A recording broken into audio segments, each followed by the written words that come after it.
Welcome back, everyone, to Pontus Valum Hobbies. This is Season 16, Episode 7 of Tainted Grail. We're playing from the Red Death expansion. We've spent the last few rounds trying to sort out the Splendid Mausoleum. Looks like we're kind of running out of options here.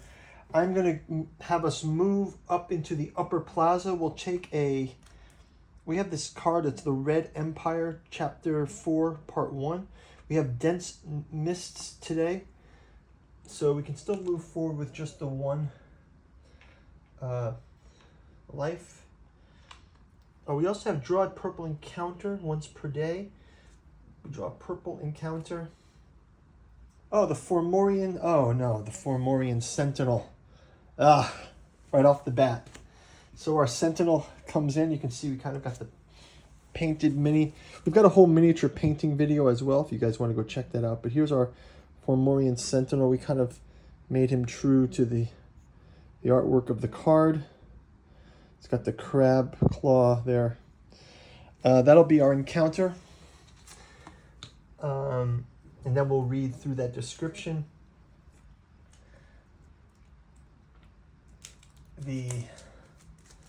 Let's go ahead with our best making use of our cards here. First off, we can have a deadly magic. So we get a couple right off the bat. A couple of those are Excalibur is in play, and we also have the gaining from the deadly magic, and then always forward. So we get those first. Let's go ahead and also look for our combat cards to help with this encounter. First off, we're going to check out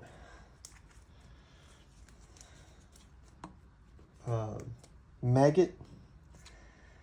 Actually, Bayor. We can go with Bayor first. He's got this one, which gives him 1, 2, 3. And we actually gain 3 as well. And then we'll have Ailey going to add another 2 to this one and add additional 1. And then finally Maggot.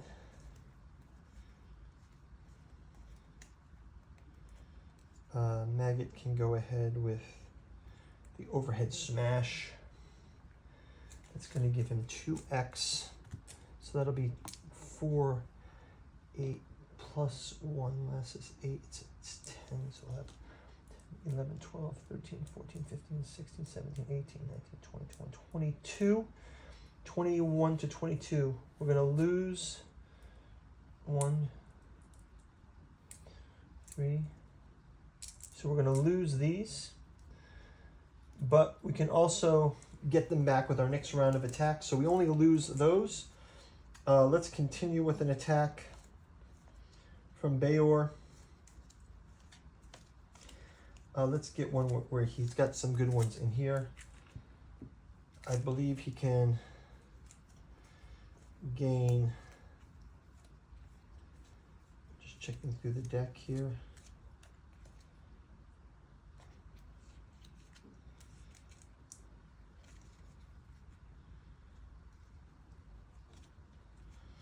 We'll do this one. This is a dire rage. It's 1, 2, 3. Gain 1 for each of his aggression. So that's another of these. And then we'll go to Maggot. Maggot will go ahead and again play a 2x here, which is going to be 4.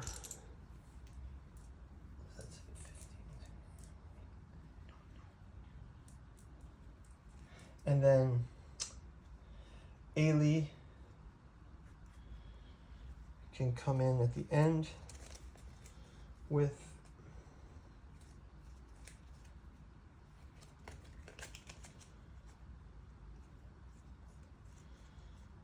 an additional attack here. It's going to give her 2, 3, 4, 5. That's 15, 20, 21, 22, 23, 24, 25, 26, 27, 28, 29, 30, 31, 32, 33. Okay, so the Fomorian Sentinel, we're able to conquer the Fomorian Sentinel. We'll send him back off the board. We do get a reward of experience and 5 reputation, so we can add that reputation and experience. This can be a 5. And we'll add 1 more there. And this experience also can be a 5, and we add 1 more, and we add 1 more. Okay, so we've got our reward for that. Let's jump into the Upper Plaza. Upper Plaza gameplay. Let's check it out. It's 4:30. 4:30 is the Upper Plaza. Upper Plaza. Once on this wide plaza, endless markets stall welcome those heading through the gate into the upper city. These structures have now turned into a sea of broken poles, shattered boards, and colorful rags. The walls in the red gate that once seemed like an impenetrable obstacle are much easier to scale from the side. A wide stairway leads up to the battlements. If you have presence, part 1 status goes to verse 11, otherwise go to verse 6. Do we have presence? Presence? We do not have presence. So let's go to 6. Just going to clean this up a bit here. If we go to verse 6, it says roll a die and add our result here. And it says, behind one of the stalls, you find the body of a Pictish scout, a thin, bloodless husk. As you inspect it, you notice another body. This time, a Fomorian scout also looks drained of his blood and life. After a while, you discover more similar cadavers, all in close proximity to the large ruined townhouse with a wrought iron fence. Could that be the wraith that stalks the upper city here? Gain the presence part 1 status, go to verse 11. So we're going to gain the presence part 1 status. Presence part 1. Presence part 1 status.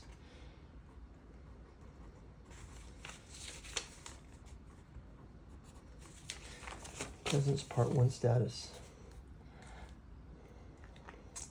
And we have to go to, oh, you know what? I forgot to do the Dance Macabre. Let's just go back to Dance Macabre here. 111. 111 Dance Macabre. It says, if the characters at the present location of Dance Macabre move to the location, continue the game. If the location of the card is at the end point, which we are, 436, flip the Dance Macabre to the other side so that the Dance Macabre is at the base of start. Okay, then we're going to go to 436 again. So we start at start, and each turn we're going to advance it until one thing appears on the board where we're able to interact with it. Okay, so that gives us some time. So now we're going to go to verse 11. Choose one. Enter the lair of the wraith. Browse the stalls. Climb to the top of the wall. Climb to the top of the wall.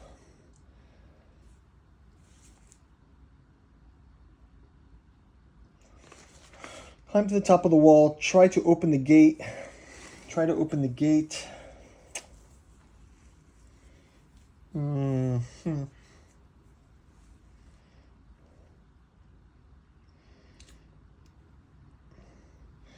Okay, let's just try to do that. We'll go browse the stalls.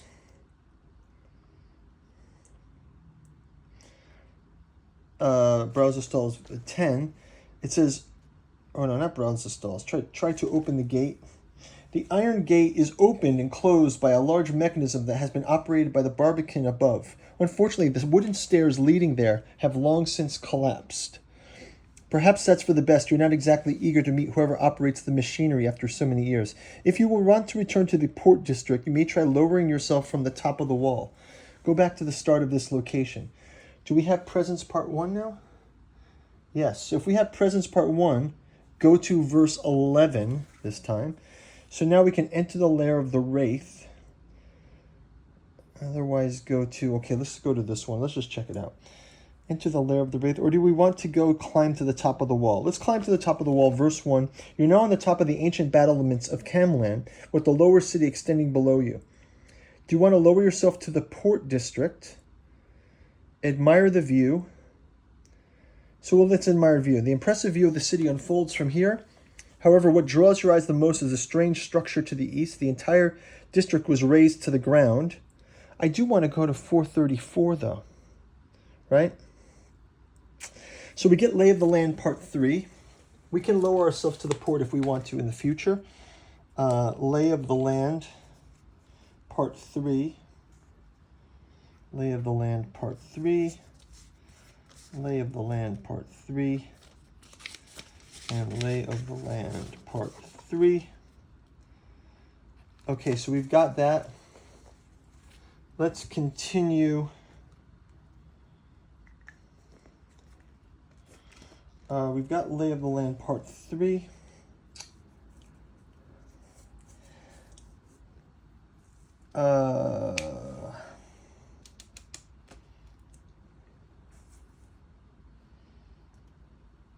From the top of the wall, you see the entirety of Lower Camlan, desolate and shrouded in miasma. If you don't have Lay of the Land Part 2, do we have Part 2? Go to verse 7. Verse 7, the roofs of the mercantile district are now far below you. On some of them, you notice a cluster of makeshift structures. The place might be worth checking out if you never return to the lower city. So let's go to Lay of the Land Part 2 is now here. Lay of the Land Part 2. Part 2, Part 2, and Part 2. Go to verse 5. Go to verse 7. Otherwise, exploration ends. Okay, exploration ends. Okay, that's going to wrap it up for the round. I do want to go check out what's in 434 because it's on our domicile in the inner city. So let's kind of go to that one. But I also might want to come back and see if the port still exists. I believe that we can go back to our ship because I think time has been reversed now. So maybe this is our only chance to see the ship again. So that's my idea. So let's check it out in the next round. Guys, check out our Patreon. Check out our bookstore below. We've got Katsu Journals on Lovecraft's Providence, Alchemy and Anthroposophy in the Dune Saga, Aim Aimless, Aim Vicious, and the other books from the Alchemical Dreamland Saga. Go check those out. Helps us support the channel. And we'll see you in the next gameplay. Bye-bye.